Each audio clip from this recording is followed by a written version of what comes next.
High বন্ধুরা, আজকে আমি তোমাদেরকে দেখাবো আমি কিভাবে নিজের ভুরু নিজে প্লাক করি।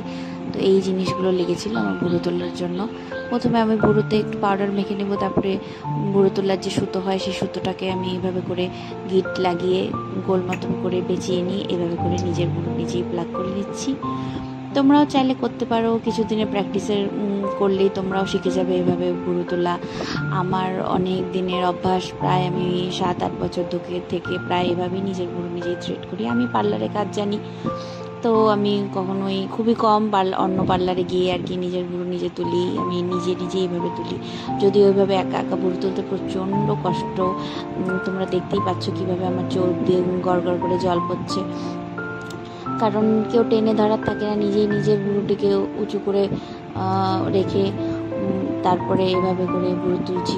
তোমরা তো জানো অবশ্যই কীভাবে সুতো দিয়ে ভুরু তুললে কতটা ব্যথা হয়।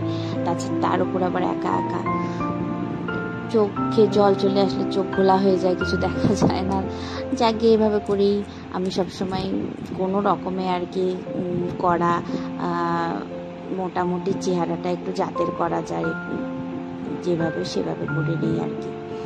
ছোটো বাচ্চা আমার একদিকে ঘুমোচ্ছে আর একদিকে আমি এভাবে করছি ভুরু। হার্ডলি আমি 10 মিনিটের মধ্যে দুটো ভুরু কমপ্লিট করেছিলাম তাড়াহুড়া করে। সবসময় আমি তাড়াহুড়া করেই করি, অন্য লোকদেরকে আমি সুন্দর করে করে দিই, কিন্তু ঠিক নিজেরটা করার সময় ওই তাড়াহুড়া করে আর কি কোনো রকমে করা। এই দেখো, তোমরা দেখে নাও আমার ভুরু তোলার ফাইনাল লুক, আগে কীরকম ছিল আর পরে কীরকম। মুখের অবস্থা খুবই খারাপ, তোমরা জানিও কীরকম লাগছে তোমাদের। টাটা।